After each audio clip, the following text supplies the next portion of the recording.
মহিলারা জুমার নামাজ কিভাবে পড়বেন এবং কত রাকাত পড়বেন এবং কোন সময় পড়বেন, এই বিষয়টা নিয়ে আমাদের সমাজে অনেক ভুল ধারণা আছে।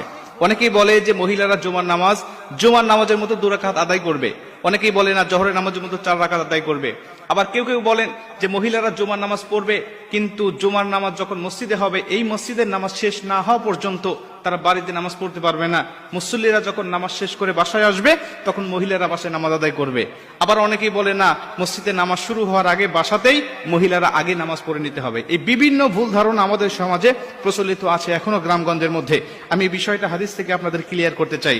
সুনানে আবু দাউদ শরীফে বর্ণনায় আল্লাহ রাসূল সাল্লাল্লাহু আলাইহি ওয়াসাল্লাম বলেন, প্রত্যেকটা মুমিনের জন্য অবধারিত করে দেওয়া হয়েছে, তারা রাসূল সাল্লাল্লাহু আলাইহি ওয়াসাল্লাম বলেন প্রত্যেকটা মুমিনের জন্য আবশ্যিক করে দেওয়া হয়েছে তারা মসজিদে গিয়ে ইমামের পিছনে জামাতের সাথে তারা জুমার নামাজ আদায় করবে, কেবলমাত্র শুধুমাত্র 4 প্রকার ব্যক্তি ছাড়া।